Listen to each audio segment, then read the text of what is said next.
आज का टॉपिक है यार इलेक्ट्रोमैग्नेटिक वेव्स। कुछ इलेक्ट्रोमैग्नेटिक वेव्स के कंसेप्ट जो है वो हम कवर अप करने की कोशिश करेंगे। ज्यादा कुछ इसमें नहीं है। कुछ पार्ट इसका था डिस्प्लेसमेंट करंट वाला, ठीक है। एक टॉपिक होता था पहले डिस्प्लेसमेंट करंट, उसकी नीड वगैरह, वो यार इस बार सिलेबस में से रिड्यूस कर दिया गया है, तो उसको अभी फिलहाल तो मैं कवर अप नहीं करूंगा, बाद में देखेंगे। एक्स्ट्रा में उसको करवाना होगा तो करवाएंगे। डिस्प्लेसमेंट करंट टॉपिक तो खैर इंपॉर्टेंट ही होता था। फिलहाल हम मान के चल रहे हैं सिलेबस में नहीं है अभी। Overall CBSE syllabus cover up करते हुए पंजाब बोर्ड के सिलेबस में भी नहीं है। सिलेबस को कवर अप करते हुए सीधा हम सिलेबस पार्ट पर ही आएंगे। इलेक्ट्रोमैग्नेटिक वेव्स की प्रॉपर्टीज वगैरह वही रहेगी सिलेबस में। जो भी मतलब बोर्ड पे कराऊंगा वो सिलेबस वाला ही होगा, आउट ऑफ सिलेबस वाला नहीं होगा। बीच में जहां पे आउट ऑफ सिलेबस करा दिया जाता है वो आपको बता दिया जाता है। तो स्टार्ट करते हैं यार। इलेक्ट्रोमैग्नेटिक वेव्स, यार बेसिकली ये वेव्स है। अगर मैं स्टार्ट करूं तो कहां से स्टार्ट करूंगा बेटा? वेव्स से ही स्टार्ट करूंगा। अगर मैं बोलूं व्हाट इज अ वेव, तुम कह सकते हैं कि it is propagation of energy from one point to another. छोटी क्लासेस में भी पढ़ा हुआ है आपने, बाकी आप 11th क्लास में 9th में भी पढ़ते हैं वेव्स वैसे तो, लेकिन 11th क्लास में पूरा वेव्स वाला चैप्टर ही पढ़कर आए हुए हो। तो what is a wave? It is propagation of energy from one point to another without actual movement of the particles. Particles खुद नहीं चलते, सिर्फ एक जगह से दूसरी जगह क्या ट्रैवल करती है बेटा? एनर्जी ट्रैवल करती है, उसको वेव कहते हैं। ठीक है, आपको पता है 9th क्लास से ये डेफिनेशन पढ़ते आ रहे हो कि वेव क्या है जी? It is propagation of energy है यार, ठीक है जी। Propagation of energy from one point to another. अच्छा, अगली बात, अगर हम वेव्स को कैटेगराइज करें तो इसकी दो बेसिक कैटेगरीज बनती थी। एक जिसको हम कहते हैं मैकेनिकल वेव्स और दूसरा जिसको हम कहते हैं इलेक्ट्रो मैग्नेटिक वेव्स, जो कि हमारा आज का टॉपिक है। इलेक्ट्रोमैग्नेटिक वेव्स अपना आज का क्या है?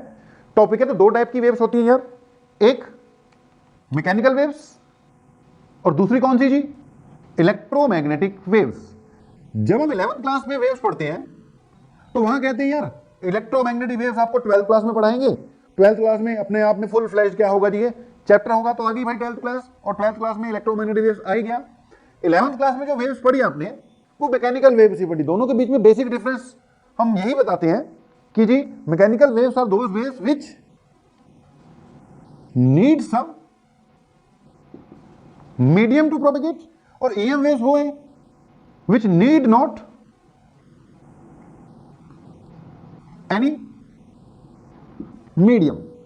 इन वेव्स को प्रोपेगेट करने के लिए मीडियम की जरूरत नहीं होती, किसी मीडियम की जरूरत नहीं होती। अगर मीडियम मिल जाए तो इलेक्ट्रोमैग्नेटिक वेव्स प्रोपेगेट होंगी होंगी, ना मिले तो कोई चक्कर नहीं है, और बढ़िया तरीके से होंगी। यानी वैक्यूम में भी ट्रैवल कर सकती है। ये वैक्यूम में ट्रैवल नहीं करती, can travel in vacuum.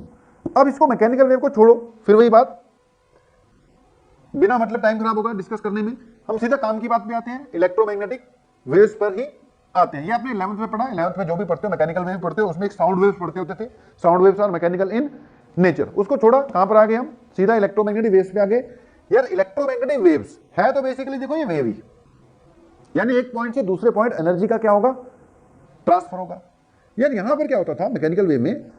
Particle actually oscillate करते थे एक्चुअली, और उसके कारण नेक्स्ट पार्टिकल ऑसिलेट करता था, उसके कारण नेक्स्ट पार्टिकल ऑसिलेट करता था, और आगे मैकेनिकल एनर्जी ट्रांसफर होती थी। पार्टिकल सारे के सारे ऑसिलेट करना स्टार्ट कर देते थे। यहां पर पार्टिकल नहीं ऑसिलेट करना, यहां पे बेटा जो एनर्जी प्रोपेगेट होनी है वो इलेक्ट्रिक और मैग्नेटिक फील्ड के टर्म्स में प्रोपेगेट होनी है। तो पढ़ते वक्त कुछ कहानी होती है और कुछ पॉइंट्स होते हैं। आपने कहानी भी सुननी होती है, पॉइंट्स भी पढ़ने होते हैं, नोट करने होते हैं, लेकिन बेटा याद क्या करना होता है? कहानी ज्यादा याद करने की जरूरत नहीं होती।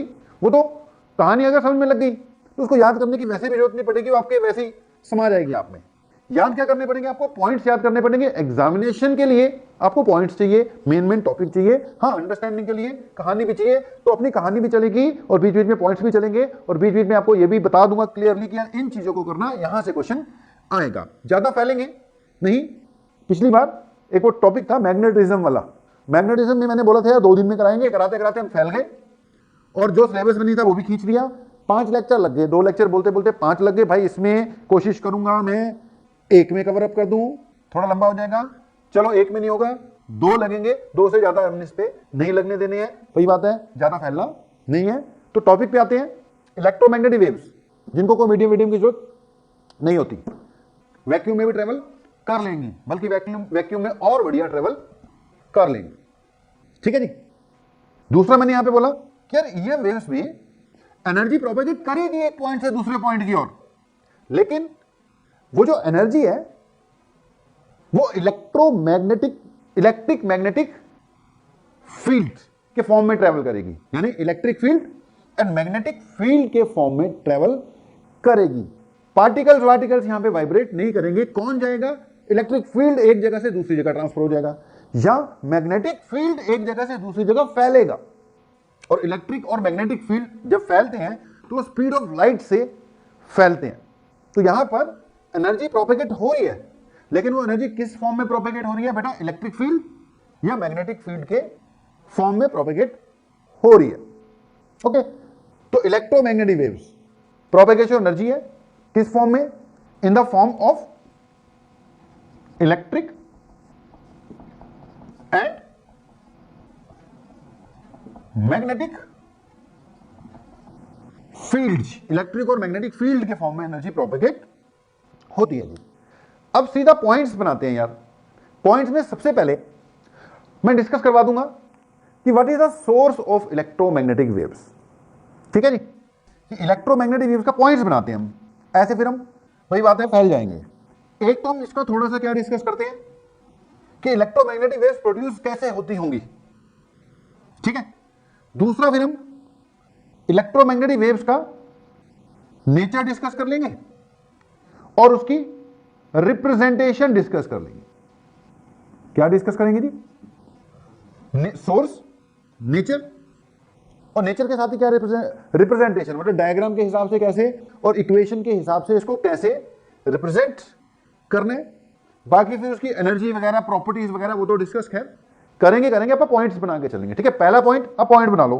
फर्स्ट पॉइंट सोर्स डिस्कस करेंगे, सेकेंड पॉइंट में हमने इसका नेचर और इसको रिप्रेजेंट कैसे करते हैं वो डिस्कस करना है। बाकी उसके बाद फिर प्रॉपर्टीज आएंगी, प्रॉपर्टीज के मैं अपने आप पॉइंट बनाता चले जाऊंगा। तो अगर मैं सबसे पहली बात करूं बेटा इलेक्ट्रोमैग्नेटिक वेव्स का सोर्स, मतलब कहां से प्रोड्यूस होती हैं, कैसे प्रोड्यूस होती हैं, तो बेटा इसका बेसिक सोर्स है ऑसिलेटिंग चार्जेस या ऑसिलेटिंग चार्ज पार्टिकल। इसका बेसिक सोर्स क्या है? Oscillating charges, oscillating charges. अब याद करो जब हम इलेक्ट्रोस्टैटिक्स पढ़ते हैं, इलेक्ट्रोस्टैटिक्स पहला चैप्टर, वहां पर चार्ज की बात करते हैं, तो वहां पे कुछ पॉइंट्स आता है। आप अपने देखो लेक्चर रिवाइंड कर एक पॉइंट आता है कि हम बात करते होते थे कि अगर बेटा चार्ज रेस्ट पर है, चार्ज है ना, अगर चार्ज रेस्ट पर है, रेस्ट पर, तो उसके आसपास सिर्फ और सिर्फ क्या क्रिएट होगा? इलेक्ट्रिक फील्ड क्रिएट होगा, क्योंकि वो चल नहीं रहा, करंट नहीं डेवलप होगा। करंट नहीं डेवलप होगा तो मैग्नेटिक फील्ड डेवलप नहीं होगा, यानी इलेक्ट्रिक फील्ड आएगा, कोई मैग्नेटिक फील्ड नहीं होगा, और उसके आसपास कोई ईएम वेव टाइप चीज भी नहीं होगी। ओके, फिर हम कहते थे अगर चार्ज मोशन में हो जाए, यानी मूव करे, लेकिन स्पीड क्या हो? कांस्टेंट, यानी स्पीड ना कम हो रही है ना ज्यादा हो रही है। कहने का मतलब मूव तो कर रहा है लेकिन एक्सेलरेशन नहीं है। वेलोसिटी कांस्टेंट का मतलब एक्सेलरेशन क्या है? 0। तो ऐसे स्थिति में अगर चार्ज मूव कर रहा है लेकिन कांस्टेंट स्पीड से, तो उसके आसपास फील्ड तो आएगा। क्यों आएगा? क्योंकि भैया चार्ज है, चार्ज चाहे मूव करे चाहे रेस्ट करे, उसके आसपास इलेक्ट्रिक फील्ड तो क्रिएट होने ही होने, क्योंकि वो चल रहा है, करंट बन गया तो मैग्नेटिक फील्ड भी आएगा। यानी मूविंग चार्जेस के आसपास इलेक्ट्रिक फील्ड भी होता है, मैग्नेटिक फील्ड भी होता है, मगर कोई इलेक्ट्रोमैग्नेटिक वेव जैसी चीज नहीं होती, ईएम वेव जैसी ऐसी कोई चीज नहीं होती। अब आती है अगली बात कि बेटा अगर चार्ज मूविंग है और साथ में उसकी स्पीड कांस्टेंट नहीं है, यानी कि वो एक्सेलरेटेड है। अब एक्सेलरेटेड में डीएक्सेलरेटेड भी चलेगा, यानी उसकी स्पीड बढ़ रही है या स्पीड घट रही है। तो ऐसी स्थिति में क्योंकि वो चार्ज है तो उसके आसपास इलेक्ट्रिक फील्ड भी क्रिएट होगा, क्योंकि मूव कर रहा है तो मैग्नेटिक फील्ड भी आएगा। अब क्योंकि एक्सेलरेटेड है तो उसके आसपास ईएम वेव्स भी प्रोड्यूस होंगी। ये बहुत पुरानी बात हमने उठाई। अभी जो पुरानी बात हमने उठाई वो इसलिए उठाई क्योंकि यहां पर ईएम वेव्स की बात चल रही है। तो ईएम वेव्स कैसे प्रोड्यूस हो रही है भाई? अगर चार्ज एक्सीलरेटेड है तो if charge is accelerated that means उसकी स्पीड बढ़ रही है, घट रही है, एकदम बढ़ रही है, एकदम घट रही है, धीरे से बढ़ रही है, धीरे से घट रही है, जैसे मर्जी बढ़ रही है, जैसे मर्जी घट रही है, उसके आसपास इलेक्ट्रिक फील्ड, मैग्नेटिक फील्ड के साथ साथ इलेक्ट्रोमैग्नेटिक वेव्स भी प्रोड्यूस होंगी। तो एक लाइन रट लो, एक लाइन याद कर लो, accelerated charges produced electromagnetic waves, accelerated charges produce electromagnetic wave. जब भी चार्ज एक्सीलरेट होगा उसके आसपास इलेक्ट्रोमैग्नेटिक वेव्स प्रोड्यूस होंगी। लाइन रट लो, accelerated charges produce electromagnetic waves. अब अगली बात, हमने यहां पर एक्सीलरेटेड चार्जेस की बजाय क्या लिखा है? Oscillating charges. देखिए अगर चार्ज एक्सीलरेट हो गया, अब उसका सिस्टम नहीं ना, एक बार एक्सीलरेट हो गया उसके बाद फिर नहीं हो रहा, या डीएक्सीलरेट हो गया उसके बाद नहीं हो रहा। अब यार ऐसी स्थिति आ गई कि एक्सीलरेट हो गया लेकिन उसका कोई सिस्टम नहीं, आगे पता नहीं एक्सीलरेट होगा कि नहीं होगा।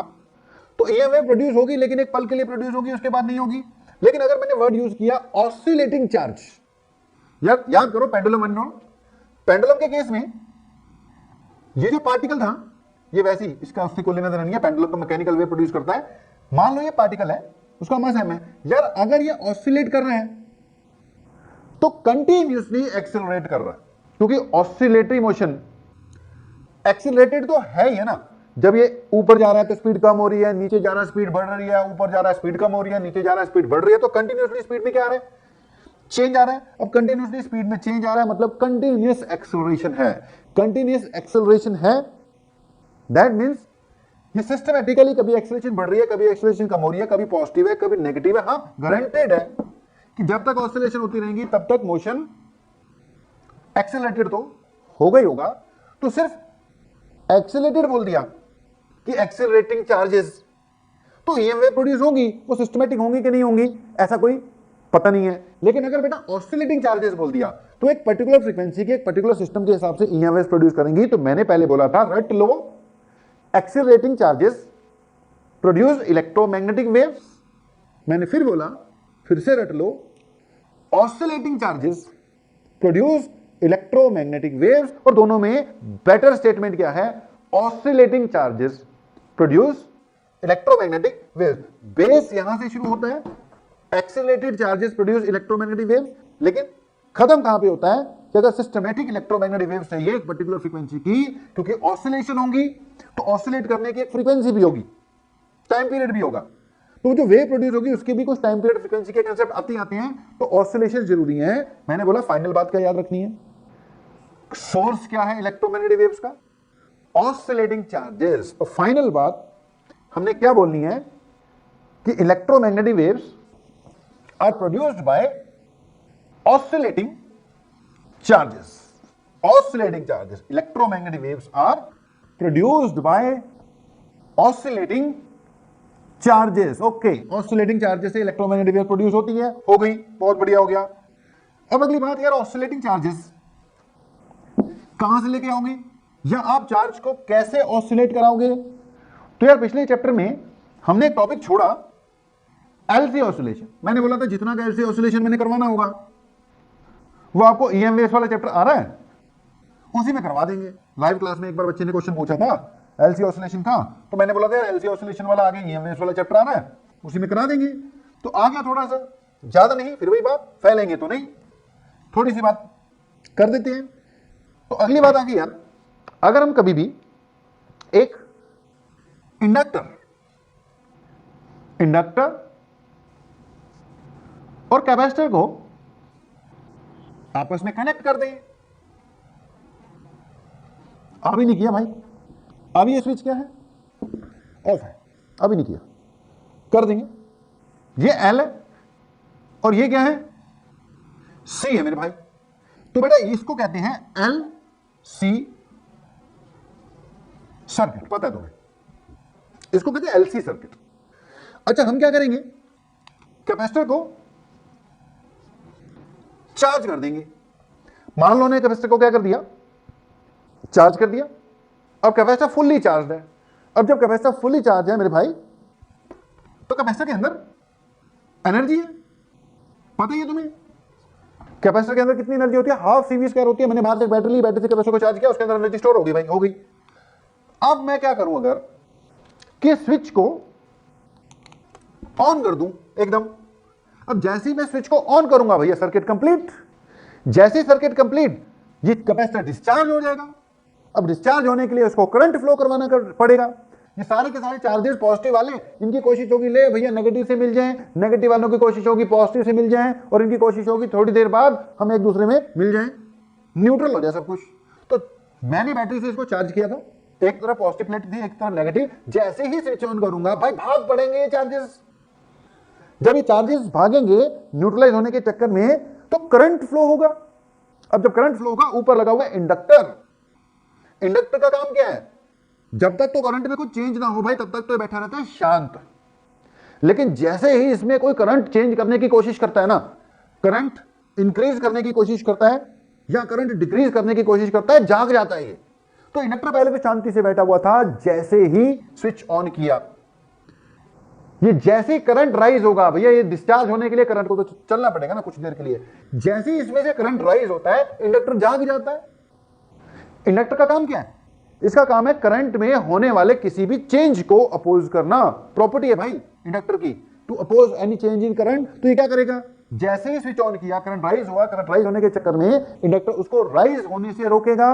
और आपको याद होगा सेल्फ इंडक्शन वाला फंडा, जो इंडक्टर है या जो कॉइल है, वो जैसे ही उसमें करंट में चेंज आने की कोशिश होती है, करंट इंक्रीज होने की कोशिश करेगा या डिक्रीज होने की कोशिश करेगा, ये इसको रोकने के चक्कर में एक ऑपोजिट सेंस वाला करंट डेवलप करने की कोशिश करेगा, जिसको इंड्यूस करंट कहते हैं, या कह लो एक ऑपोजिट सेंस वाली EMF डेवलप करने की कोशिश करेगा, जिसको सेल्फ इंड्यूस्ड EMF कहते हैं। तो पॉइंट क्या निकला, कैपेसिटर को मैंने चार्ज किया था, हो गया बढ़िया चार्ज। फिर मैंने जैसे स्विच ऑन किया, ये डिस्चार्ज होने की कोशिश करने लग गया। जैसे डिस्चार्ज होने लगा, इंडक्टर में करंट राइज हुआ। इंडक्टर में करंट राइज हुआ तो उसमें एक इंड्यूस EMF डेवलप हुई, जो करंट को राइज होने से रोकेगी। यानी इसके अंदर क्या डेवलप हुई, EMF डेवलप हुई। अब EMF डेवलप होना भी तो एनर्जी है ना मेरे भाई।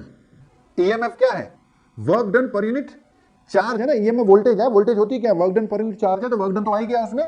तो ये भी एनर्जी डेवलप हुई। अच्छा, एनर्जी कहां से आई, ये अपनी एनर्जी लूज कर रहा है, इसमें एनर्जी आ रही है। ये इलेक्ट्रोस्टैटिक एनर्जी है जो लूज कर रहा है। कौन सी एनर्जी लूज कर रहा है, इलेक्ट्रोस्टैटिक एनर्जी लूज कर रहा है। और उसमें जो डेवलप हो रही है वो कौन सी हो रही है, वो मैग्नेटिक एनर्जी। जो इंडक्टर है, इंडक्टर के अंदर जो एनर्जी होती है भाई, याद होगा तुम्हें, पता नहीं याद होगा कि नहीं, वो होती है हाफ LI स्क्वायर, करंट जब राइज होता है। तो इसके अंदर इलेक्ट्रोस्टैटिक एनर्जी थी, ये लूज कर रहा है, उसमें EMF इंड्यूस होने के कारण एनर्जी डेवलप हो रही है, वो गेन कर रहा है, यानी एनर्जी का ट्रांसफर हो रहा है। तो बेटा इस दौरान हो क्या रहा है, मूवमेंट तो चार्जेस की हो रही है ना। जब ये डिस्चार्ज हो रहा है, एनर्जी इसके अंदर जा रही है, कोशिश करेगा इसको अपोज करने की करंट को, लेकिन करंट तो आखिर चली जाएगा ना। जब करंट चल जाएगा, इसमें EMF इंड्यूस हो जाएगी, इसमें जो एनर्जी थी वो इसमें स्टोर हो जाएगी। ठीक है जी, ये इलेक्ट्रोस्टैटिक एनर्जी लूज कर गया। जब ये लूज कर रहा था तो इसने वर्क डन किया, इसने वर्क डन किया तो इसमें एनर्जी आ गई। वो एनर्जी कहां से आई भाई, यही वाली एनर्जी इसमें हो गई। जैसे ही प्रोसेस स्टॉप होगा, जो इसके क्रॉस EMF डेवलप हुई है, उसके कारण फिर से क्या हो जाएगा, कैपेसिटर चार्ज हो जाएगा। लेकिन इस बार वो चार्ज ऑपोजिट सेंस में होगा। क्यों ऑपोजिट सेंस में होगा, क्योंकि जो इंड्यूस EMF डेवलप हुई है वो ऑपोजिट नेचर की है। कैपेसिटर दोबारा चार्ज हो जाएगा, लेकिन ऑपोजिट नेचर के साथ। तो पॉइंट क्या निकला, पहले चार्ज था, डिस्चार्ज हो गया एकदम। जैसे डिस्चार्ज हुआ, इसके अक्रॉस वोल्टेज डेवलप हो गई, लेकिन वो ऑपोजिट नेचर की थी। उस वोल्टेज ने कैपेसिटर को फिर से चार्ज कर दिया ऑपोजिट पोलैरिटी के साथ। जैसे चार्जिंग कंप्लीट हो गई है, फिर से डिस्चार्ज हो जाएगा, फिर से वोल्टेज डेवलप होगी, ये उससे उल्टी होगी, लेकिन पहले वाली हो जाएगी। मतलब ये प्रोसेस यार चलता रहेगा। कैपेसिटर डिस्चार्ज हो रहा है, इंडक्टर में वोल्टेज आ रही है, इंडक्टर कैपेसिटर को फिर से चार्ज कर रहा है, जैसे चार्ज हो जाता है फिर से डिस्चार्ज हो रहा है, इंडक्टर में फिर वोल्टेज आ गई ऑपोजिट नेचर की, ये उसको फिर से चार्ज करता है, ये फिर डिस्चार्ज होता है, भाई ये होता रहेगा। अब जब ये होता रहेगा, कैपेसिटर चार्ज हो रहा है, डिस्चार्ज हो रहा है, चार्ज हो रहा है, डिस्चार्ज हो रहा है, भाई बीच में झूल कौन रहा है? झूल तो चार्ज रहा है ना, कैपेसिटर कभी चार्ज हो रहा है कभी डिस्चार्ज हो रहा है, तो बीच में भैया झूल कौन रहा है? चार्ज झूल रहा है ना, कभी इधर कभी उधर, कभी इधर कभी उधर, तो अल्टीमेटली यहां पर चार्ज की क्या हो रही है यार? ऑसिलेशंस हो रही हैं। तो इस सिचुएशन में, इस एलसी सर्किट में अगर कैपेसिटर को चार्ज कर कर एक बार इंडक्टर के साथ कनेक्ट कर कर छोड़ दिया जाए तो इसमें चार्ज ऑसिलेट करता रहेगा। ये कभी चार्ज होगा कभी डिस्चार्ज होगा, कभी चार्ज होगा कभी डिस्चार्ज होगा, चार्ज की ऑसिलेशंस होंगी मेरे भाई। तो यहां पर जितनी मैंने कहानी बताई उसका मुद्दा क्या निकल रहा है कि ऐसी स्थिति में चार्ज विल ऑसिलेट, ठीक है। अब क्योंकि यहां पर चार्ज ऑसिलेट होना शुरू हो गया तो इसमें, इस पूरे सर्किट में से फिर क्या प्रोड्यूस होने लग जाएंगी? EM waves, EM waves will be produced। तो फिर से सुन लो, मैंने बोला था EM waves कैसे प्रोड्यूस कर सकते हो कि by oscillating charges, by oscillating charges. अगली बात, ऑसिलेटिंग चार्जेस प्रोड्यूस करने का तरीका क्या था? तो भैया सबसे बढ़िया तरीका चार्ज को ऑसिलेट करवाने का क्या है जी? कि कैपेसिटर लो, उसको चार्ज करो, इंडक्टर के साथ कनेक्ट कर दो, स्विच ऑन कर दो, चार्जिंग डिस्चार्जिंग, चार्जिंग डिस्चार्जिंग चलती रहेगी। इसमें चार्ज ऑसिलेट होना शुरू कर देगा, चार्ज ऑसिलेट होना शुरू कर देगा तो EM वेव्स प्रोड्यूस होनी शुरू हो जाएंगी। अगर आपके पास EM वेव्स डिटेक्ट करने वाला कोई सिस्टम हो तो ऐसी स्थिति में इलेक्ट्रोमैग्नेटिक वेव्स की डिटेक्शन भी हो जाएगी। ये जो सर्किट है इसको क्या कहते हैं? LC सर्किट, या इसको हम टैंक सर्किट भी कहते हैं। कौन सा सर्किट? Tank circuit. टैंक मतलब स्टोरेज कैपेसिटी वाला वाटर टैंक। वो क्या करता है? वाटर को स्टोर करके रखता है ना, इसलिए उसको वाटर टैंक कहते हैं। अब यहां पे भी टैंक का मतलब गोले फेंकने वाला टैंक नहीं है, यहां पे टैंक का मतलब इसमें कुछ स्टोर करके रखा हुआ है। बेटा क्या स्टोर करके रखा हुआ है? एनर्जी का स्टोरेज है, ठीक है। टैंक सर्किट इसलिए बोलते हैं क्योंकि इसमें एनर्जी क्या है? स्टोर्ड है, एनर्जी स्टोर हो गई। एक बार बाहर से बैटरी से कैपेसिटर को चार्ज किया, अब इसके अंदर एनर्जी आ गई ना, ये एनर्जी कभी इलेक्ट्रिक से मैग्नेटिक हो जाती है, कभी मैग्नेटिक से इलेक्ट्रिक हो जाती है। जब तक ये कैपेसिटर में है, कौन सी एनर्जी है यार? ये इलेक्ट्रोस्टैटिक एनर्जी है। और ये कौन सी है? मैग्नेटिक एनर्जी है, ठीक है जी। ये इलेक्ट्रोस्टैटिक एनर्जी है और ये कौन सी है जी? ये मैग्नेटिक एनर्जी है। तो कभी ये इलेक्ट्रोस्टैटिक होती है, जब इंडक्टर में चली जाती है मैग्नेटिक हो जाती है, जब इसमें आ जाती है इलेक्ट्रोस्टैटिक हो जाती है भाई, जब इसमें चली जाती है फिर से मैग्नेटिक हो जाती है। तो कभी ये इलेक्ट्रोस्टैटिक, कभी ये मैग्नेटिक, कभी ये इलेक्ट्रोस्टैटिक, कभी मैग्नेटिक। इस सर्किट के अंदर एक तो एनर्जी स्टोर्ड है, दूसरा EM वेव्स प्रोड्यूस हो रही है। इलेक्ट्रिक फील्ड मैग्नेटिक फील्ड फैलेंगे, क्योंकि जहां इलेक्ट्रिक फील्ड होगा वहां उसके आसपास के मीडियम में फैलेगा ना, एक जगह पे थोड़ी रहेगा। मैग्नेटिक फील्ड होगा वो भी उसके आसपास के पूरे रीजन में फैल जाएगा, इसलिए इसको टैंक सर्किट भी कहते हैं। अच्छा, ये नहीं है कि एनर्जी इसमें स्टोर्ड है तो वो कभी खत्म ही नहीं होगी। बेटा वेस्टेज ऑफ एनर्जी तो होती है ना, जब एनर्जी इलेक्ट्रिक से मैग्नेटिक में कन्वर्ट हो रही थी तो कुछ वेस्ट हो गई होगी, जब वो वापस मैग्नेटिक से इलेक्ट्रिक में कन्वर्ट हो रही होगी तो कुछ वेस्ट हुई होगी। तो चार्ज बेटा जी ऑसिलेट तो कर रहा है, लेकिन इसका मतलब ये नहीं है कि ये ऑसिलेशन चलती रहेंगी। नेचुरली ये ऑसिलेशन कभी भी डाई कर सकती है। पेंडुलम का केस है यार, पेंडुलम में ठीक है अगर सब कुछ आइडियल हो तो इसको जन्म जन्मांतर तक ऑसिलेट करना चाहिए, लेकिन ऐसा थोड़ी होता है। थोड़ी देर बाद ऑसिलेशन रुक जाती है ना, क्योंकि नेचर में बहुत सारे फोर्सेस हैं, बहुत सारे एनर्जी डिसिपेशन के तरीके हैं। तो इसमें भी क्या होता है?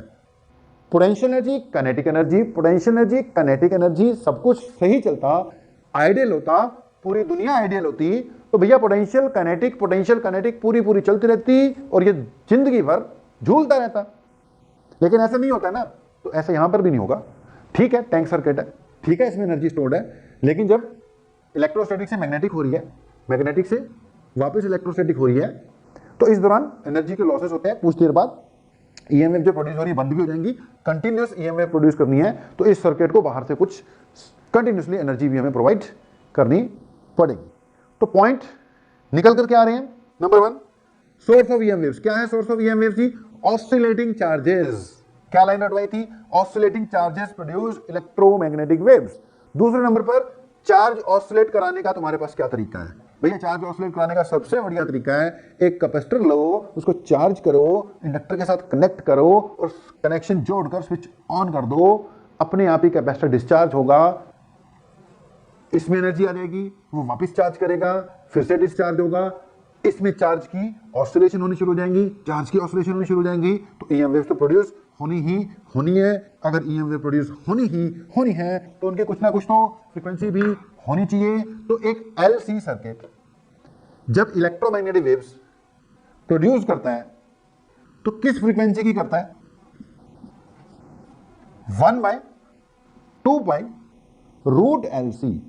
किस फ्रीक्वेंसी की वेव्स प्रोड्यूस होंगी बेटा जी? 1/2π√LC, ये होंगी फ्रीक्वेंसी। अब इसके अलावा या इससे ज्यादा सोर्स ऑफ ईएम वेव्स में बातें तो बहुत है, लेकिन हमने बोला ज्यादा फैलेंगे नहीं। हमारा जो पहला पॉइंट था सोर्स, वो क्लोज कर रहा हूं। एक लाइन याद रखनी है, oscillating charges produce electromagnetic waves. और दूसरी बात याद रखनी है, ऑसिलेटिंग चार्जेस क्रिएट करने के लिए या ऑसिलेटिंग चार्जेस की सिचुएशन क्रिएट करने के लिए क्या चाहिए तुम्हें? एक टैंक सर्किट चाहिए। कैपेसिटर इंडक्टर को कनेक्ट करना है, ये सिचुएशन क्रिएट करो तो इलेक्ट्रोमैग्नेटिक वेव्स प्रोड्यूस होंगी। इलेक्ट्रोमैग्नेटिक वेव्स प्रोड्यूस होंगी तो दो तरह की एनर्जी होंगी, इलेक्ट्रोस्टैटिक भी और मैग्नेटिक भी, यानी ईएम वेव में दोनों टाइप की एनर्जी होती है। ओके, इस बात को हमने कर दिया क्लोज।